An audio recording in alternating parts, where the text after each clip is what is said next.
Bureau chief बरतानिया सैयद सिब्तैन अली ने London metropolitan show में सदर sports and culture wing Shahzaman Alam Khan के एडवाइजर फैसल ख्वाजा के साथ खुसूसी गुफ्तगू की है। आइए देखते हैं उनका क्या कहना है। अस्सलाम वालेकुम नाजरीन, मैं हूं आपका होस्ट सैयद सिब्तैन अली और आप देख रहे हैं लंदन मेट्रोपॉलिटन शो। आज हमारे साथ फैसल ख्वाजा साहब मौजूद हैं। सबसे पहले हम इनको वेलकम करते हैं लंदन स्टूडियो में MM5 TV के। इसके साथ साथ इनका मैं आपको तारफ़ कराता चलूँ। फैसल ख्वाजा साहब बरतानिया की एक मशहूर मरूफ समाजी और कारोबारी शख्सियत हैं। पाकिस्तानी शहरी होने के साथ साथ ओवरसीज़ पाकिस्तानी हैं। बरतानिया में पिछले 25 साल से मुकीम है। पाकिस्तान की तरह इन्होंने बरतानिया में भी अपना मकाम बनाया है, अपने वालिदैन का नाम रोशन किया है। हमारा कीमती असासा हैं। हमें फ़ख्र है कि हमारे साथ इस तरह के ओवरसीज़ पाकिस्तानी भी मौजूद हैं। आज का जो ये प्रोग्राम है हम इनसे मुख्तलिफ मौज़ूआत पर बात करेंगे और इसके साथ साथ इनको मुबारकबाद पेश करते हैं। रिसेंटली फैसल ख्वाजा साहब को स्पोर्ट्स एंड कल्चर विंग का adviser to president Shahzaman Alam Khan आया गया है। पहले अपने बारे में नाजरीन के लिए कुछ बताइए। बहुत मेहरबानी सप्तान, आपने आज वक्त निकाला और आज आपने मुझे मौका फराहम किया कि मैं पाकिस्तान के मुतल्लिक, पाकिस्तान तहरीक इंसाफ के मुतल्लिक और हम जो ओवरसीज़ पाकिस्तानी इस वक्त बरतानिया में मुकीन हैं उनके मुतल्लिक कोई बात कर सकूँ। रिसेंटली मेरी अपॉइंटमेंट हुई है advisor to president sports and culture wing. उसके प्रेसिडेंट हैं शाहजमान आलम खान।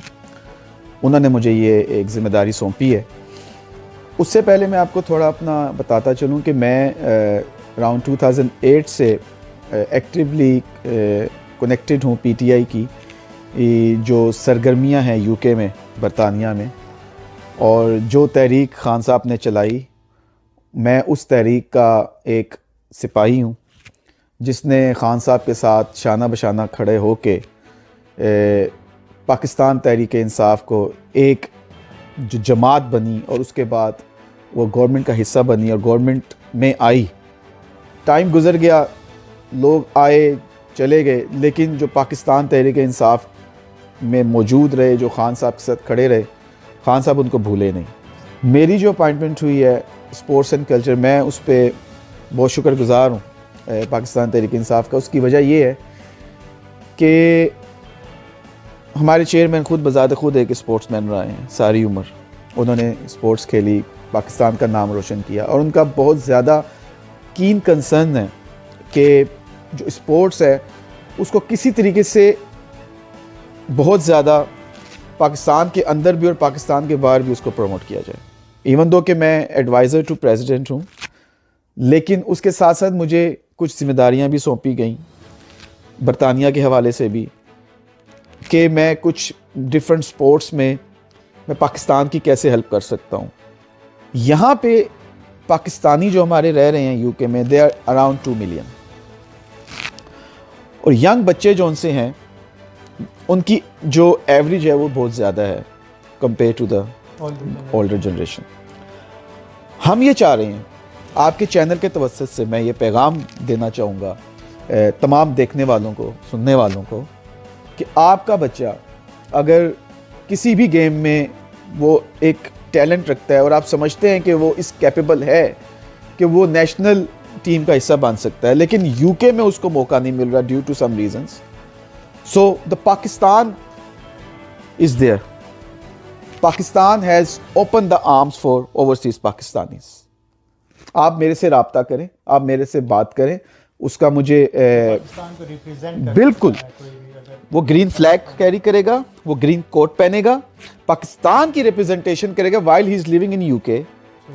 कोई भी चैम्पियनशिप होती है, किसी किस्म के टूर्नामेंट्स होते हैं, बेशक वो ब्रिटिश सिटीज़न है बट ओरिजिन तो पाकिस्तानी है ना, तो ही और she can represent Pakistan and I will be the bridge to take that person into Pakistan. Recognise करेगा उसको, एक्नॉलेज करेगा पाकिस्तान, वहाँ का स्पोर्ट्स बोर्ड, और पाकिस्तान की तरफ से वो उन गेम्स में हिस्सा लेंगे। हुकूमत में आने से पहले उन्होंने काफ़ी वादे किए थे अवाम के साथ। उनमें से सबसे बड़ा एक वादा ये था कि गवर्नर हाउसेस को गिराऊंगा और वहाँ पे स्पोर्ट्स ग्राउंड्स बनाऊंगा, स्पोर्ट्स कम्प्लेक्स बनेंगे। आप मुझे बता सकते हैं कि उनके वादे कहाँ तक पहुँचे कौन से गवर्नर हाउस की दीवार गिराई गई और कौन सा नया जो पाकिस्तानी अवाम है, जो पाकिस्तान के नौजवान हैं, उनको कौन से ऐसे मौके फराहम किए गए हैं या कौन से ऐसे वेन्यूज़ दिए गए हैं जहाँ पे वो अपनी स्पोर्ट्स एक्टिविटीज़ को कंटिन्यू कर सकते हैं? देखें, जब खान साहब गवर्नमेंट में आए थे तो उन्होंने कहा था कि मैं जो गवर्नर हाउस है और उसके अलावा इस्लामाबाद की भी एक दो बिल्डिंग्स थी, इसमें मैंने जिक्र किया था।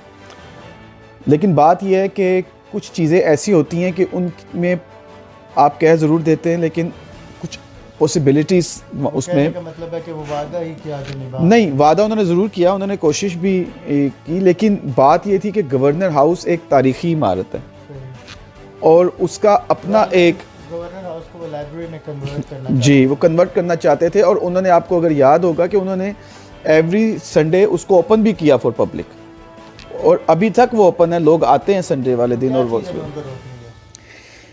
देखें, Pakistan it's a full of heritage and culture country, हमारी हेरिटेज है। गवर्नर हाउस जो ये प्रोटोकॉल है ये हमारी हेरिटेज में है, आपके कहने का मतलब? नहीं, प्रोटोकॉल आप देखें कि जिस तरह प्रीवियस गवर्नमेंट जब आती थी और जो उनके प्रोटोकॉल्स चलते थे, अगर आप अब देखें आपको बहुत ज़्यादा फ़र्क महसूस होगा। लेकिन इतनी सिक्योरिटी जो सी है वो लाजमी होती है कि उसमें आपके किसी मिनिस्टर को या गवर्नर को या वो आपकी बात से हम एग्री करते हैं कि ब्लू बुक है उसको फॉलो करना पड़ता है। ऑफ कोर्स वो तो करना वो पड़ता है। बात हो गई जी। मेरा सवाल फिर वही है कि आम आदमी की ज़िंदगी में क्या फ़र्क पड़ा है, कौन सा ऐसा वादा है जो खान साहब ने पूरा किया है? देखें, आप अगर ये वादे की बात करें, हमारी ओवर 60% पॉपुलेशन जो है स्पोर्ट्स से रिलेटेड बात कर वो नौजवानों की है। जो नौजवान प्रोग्राम है वो not only for skilled education, उसमें तमाम एवेन्यूज़ आ रहे हैं और उसमें फंडिंग भी की जा रही है। अब आपने देखे अभी ये T20 हुआ है, उसमें भी आपने देखा होगा कि ज़्यादातर प्लेयर्स नए थे, उनको कहाँ से लाया गया? आप देखें कि पुराने प्लेयर्स सिर्फ एक दो ही थे। तो ये तमाम चीज़ें जो सी, और इस टूर्नामेंट्स के अराउंड 2 से 3 मंथ्स अगो खान साहब ने अपनी एक स्पीच में कह दिया था कि जो मैं नई टीम लेके आ रहा हूँ, आप देखेंगे। से अंदाजा ये लगाया जो पहले स्पोर्ट्स में पर्ची कल्चर था वो ख़त्म हो गया। पाकिस्तान में देखें जी, मैं तो आपके चैनल में कैटेगोरिकली कह रहा हूँ कि स्पोर्ट्स बेटर हो रही है, स्पोर्ट्स भी बेटर हो रही है और आपको नए फेसेस भी मिल रहे हैं, न्यू प्लेयर्स भी मिल रहे हैं और इसमें मज़ीद इस तरह भी बेहतरी हो रही है कि अब उनके इंसेंटिव्स को भी इंक्रीज़ किया जा रहा है। आप पाकिस्तान तहरीक-ए-इंसाफ के एडवाइज़र हैं for sports and culture for Pakistan and overseas Pakistani, because you are also overseas Pakistani ji permanently living in UK ji. अगर उस हवाले से बात की जाए तो पाकिस्तान की जो स्पोर्ट्स एंड कल्चर है उसको प्रमोट करने के लिए आपने यहाँ पे क्या काम किया है? आया आपने पाकिस्तान एम्बेसी से उनके साथ आप राब्ते में हैं, उन्होंने आपको कोई सपोर्ट जो है वो की है, ऑफ़र? जी बिल्कुल, मेरी मीटिंग हुई थी अभी रिसेंटली, बट 2 वीक्स अगो मैं गया हुआ था पाकिस्तान एम्बेसी और वहाँ पे मेरी जो हमारे मिनिस्टर ताशी उनके साथ भी काफ़ी मेरी डिटेल में इस बारे में डिस्कशन हुई थी। और उसमें ये है कि उन्होंने कुछ मैंने उनसे कहा कि उन्होंने मुझे कहा कि आपके बताएं आपकी रिक्वायरमेंट क्या है, कि आपको क्या चाहिए। मैं कहा जी मुझे एक तो मैं कुछ कोचेस को लेके जाना चाह रहा हूँ फॉर फुटबॉल, क्योंकि वहाँ पे इस वक्त फ़ुटबॉल का क्रेज़ काफ़ी ज़्यादा बढ़ रहा है पाकिस्तान में। ऑलरेडी वहाँ पे बड़े अच्छे, आपको पता है लियारी का इलाका है कराची में, वहाँ पे ज़बरदस्त टैलेंट मौजूद है, फुटबॉलर पाए जाते हैं और इस तरह बाकी एरिया भी हैं पाकिस्तान के अंदर। तो मेरी जो इस वक्त वन ऑफ द टास्क वो ये है कि यहाँ से एटलीस्ट 3 कोचेस को फॉर 3 मंथ पाकिस्तान लेके जाया जाए और वहाँ पे वो जो कोचेज़ हैं उनको ट्रेन करेंगे ताकि उनको पता चले कि जी खिलाड़ियों को आगे ट्रेनिंग किस तरीके से दी जाती है। अगर हम बात करें ओवरसीज़ पाकिस्तानी स्पोर्ट्स पर्सन की तो सबसे पहले जो जहन में नाम आता है वो आमिर खान बॉक्सर का है जी। लाइट वेट चैम्पियन रहा है वो यूके से यंगेस्ट, उसके बाद वो पाकिस्तान में काफ़ी काम कर रहा है स्पोर्ट्स के भी हवाले से, उसके साथ साथ चैरिटी भी कर रहा है। तो आप क्या समझते हैं कि इस तरह के जो नौजवान हैं इनको हुकूमती लेवल पे इतनी ज़्यादा रिकगनाइज़ करना बाकी नौजवानों के लिए कितना अहमियत है? देखिए जी, अगर आपने आमिर खान का नाम लिया तो एक Aamir Khan itself is a iconic personality. मैं ये समझता हूँ कि इस तरह के अगर हम 4-5 और अच्छे प्लेयर्स यूके में जो पाकिस्तानी निसात के हों उनको हम पाकिस्तान लेके जाएं, उनको प्रमोट करें। अच्छा, अब आमिर खान की आपने बात की, उन्होंने वहाँ पे जो है बड़े अच्छे पैमाने पे वो बॉक्सिंग के वो क्लब भी बना रहे हैं, वो वहाँ के जो लड़के हैं यंग बॉक्सर्स हैं उनको वो ट्रेन भी कर रहे हैं, तो he is doing very good job. इस तरह की चीज़ हमें चाहिए, क्योंकि ज़ाहिर बात है यहाँ पे अगर आप ट्रेनिंग की बात करें, जिस मेयार की ट्रेनिंग यहाँ पे दी जाती है प्लेयर्स को और जो सहूलतें यहाँ पे मुहैया की जाती हैं वो पाकिस्तान में तो ना होने के बराबर है। तो जब ऐसे लोग पाकिस्तान में जाएंगे तो दो such people will be the gold mine for Pakistan. Sports के साथ साथ अगर मैं अभी पाकिस्तान तहरीक इंसाफ की बात करूँ, उनकी परफॉर्मेंस को लेकर अगर हम बात करें और उसके बाद जो आपकी अपॉइंटमेंट है, उसके साथ साथ आपको पता है कि बरतानिया में भी पाकिस्तान तहरीक इंसाफ ओवरसीज़ पाकिस्तानियों में सबसे मशहूर जमात है। यहाँ पे भी इलेक्शन भी, इंट्रा पार्टी इलेक्शन भी हुए हैं रिसेंटली। आप इन सारे इलेक्शन को कैसे देखते हैं और आप ये नहीं समझते कि इन इलेक्शंस की वजह से पाकिस्तान तहरीक इंसाफ के जो अपने ही वर्कर्स हैं वो स्प्लिट हो गए हैं, वो ग्रुप्स में हो गए हैं, एक दूसरे से राब्ते उनके ख़त्म हो गए हैं? देखें, जहाँ पे इलेक्शंस होते हैं तो वहाँ पे फिर ओबियसली थोड़ी बहुत हल्की फुल्की दरार भी पड़ती है। जब आप किसी के साथ कंपटीशन में आते हैं तो फिर वो उस तरह का सिलसिला नहीं है, लेकिन ये एक जमहूरियत का हुस्न है, इसको बरकरार रहना चाहिए, इसको कायम रहना चाहिए और इसको चलते रहना चाहिए। अगर आप बाकी जमातों की तरह जो यहाँ पे पाकिस्तान की बाकी भी पॉलिटिकल विंग्स बने हुए हैं, अगर आप उन जमातों की तरह देखें तो उनमें कभी इलेक्शन नहीं हुए। वहाँ पे सिर्फ नॉमिनेशंस होती हैं और अपॉइंटमेंट्स होती हैं, जिसकी वजह से अगर किसी एक बंदे को आज से 10, 15, 20 साल पहले बनाया गया था तो आज भी आपको वही फेस मिलेगा। उससे ये होता है कि आपकी पार्टी का जो मोराल है वो बहुत ज़्यादा गिर जाता है उस सेक्टर के अंदर, और जो नए लोग हैं या जो नज़रियाती लोग हैं जो कुछ करना चाहते हैं पार्टी के लिए, कंट्री के लिए, फिर उनको वहाँ पे फुल स्टॉप लगवा दिया जाता है या वो लग जाता है। तो उससे फिर क्या होता है कि आपकी ग्रोथ नहीं होती। मेरे ख्याल में जो इलेक्ट होते हैं, जो इलेक्टेड बॉडीज़ हैं, उनकी जो ये पोजीशन है ये कितनी इफ़ेक्टिव है पाकिस्तान तहरीक इंसाफ के लिए? उनकी जो बात है उसको रिकग्नाइज़ भी किया जाता है? आपके ख्याल से इलेक्टेड ज़्यादा इफ़ेक्टिव है या अपॉइंटेड जो होते हैं, जैसे आप हैं, आप अपॉइंटेड हैं, इलेक्टेड नहीं? देखिए, बड़ा खूबसूरत सवाल किया आपने। अगर आप मेरी अपॉइंटमेंट और इलेक्टेड बॉडी के दरमियान करेंगे तो मैं पहले आपको एक चीज़ बताता चलूँ कि इस वक्त यूके के अंदर पीटीआई का कोई भी स्पोर्ट्स एंड कल्चर का कोई विंग नहीं है, और वो विंग बन भी नहीं सकता क्योंकि हमारी कॉन्स्टिट्यूशन में है।